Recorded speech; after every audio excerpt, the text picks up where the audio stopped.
Enable Instagram auto caption reels. Hello everyone, welcome to this channel. I'm Emily and I'm here to help you out today. So without any delay, let's get started. So first of all, launch the Instagram application on your device and make sure that you're logged into your account. Then tap on your profile at the bottom right corner of the screen. Now, enabling the Instagram auto caption or adding the auto caption on reels, it's not a new concept.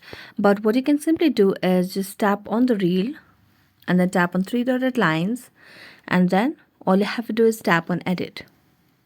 Now as you tap on edit, just scroll down and tap on advanced settings.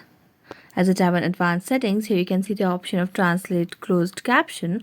So just toggle on this option and enable the closed captions as well. So as you do that, you'll be able to enable the Instagram auto caption reels where you'll have your own dialogues and own language that can be translated and it will be auto captioned over there. So that's it. Thank you so much for watching this video. See you next time.